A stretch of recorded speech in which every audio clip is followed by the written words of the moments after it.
আমি জানি আমার কথাগুলো তোমাদের সকলেরই খারাপ লাগবে। একটা জিনিস কখনো ভেবেছেন, নিম গাছের পাতাগুলো যেমন তেতো, তেমন আমার উপকারী গাছের না পাতাগুলো একটু তেতোই হয়।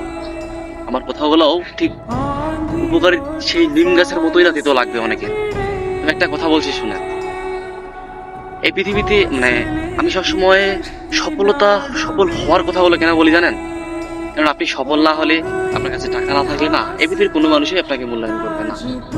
কিভাবে টাকা রোজগার করবেন, কাজের দিনেও যদি এভাবে বসে থাকেন, এই দিনগুলোও যদি এভাবে নিজের সময়গুলোকে নষ্ট করেন, তাহলে আপনার মানে আলোকিত ভবিষ্যৎ অন্ধকার ছাড়া আর কিচ্ছু হবে না। ঠিক আছে?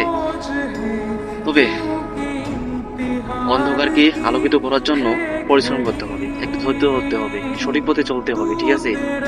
শুধু পরিশ্রম করলেই যে সফল হওয়া যায় বিষয়টা এমন নয়। সঠিক পথে সে যা করছো সেটা সঠিক হচ্ছে কিনা সেটাতেও না খেয়াল রাখা উচিত। তাছাড়া কখনো সফল হওয়া না এতটা সহজ নয়। ঠিক আছে? একটু ধৈর্য ধরতে হয়। দুদিন চেষ্টা করে থেমে যাচ্ছ, থেমে গেলা, তার মানে তুমি হেরে গেলা। ঠিক আছে? বারবার যে চেষ্টা করে সেই না একটা সময় সে জয়ী হয়, সে একটা না একটা সময় না সফল হয়। ঠিক আছে? তো সফল হওয়ার জন্য কোনো হাল ছাড়বেন না। সফলতা একটা দিন না একদিন আমাকে ধরা দিবেই। তো বেশি কথা বললাম না, সফল হন। ঠিক আছে?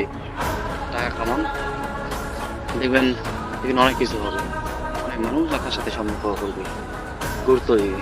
তো থাক, আর বেশি কিছু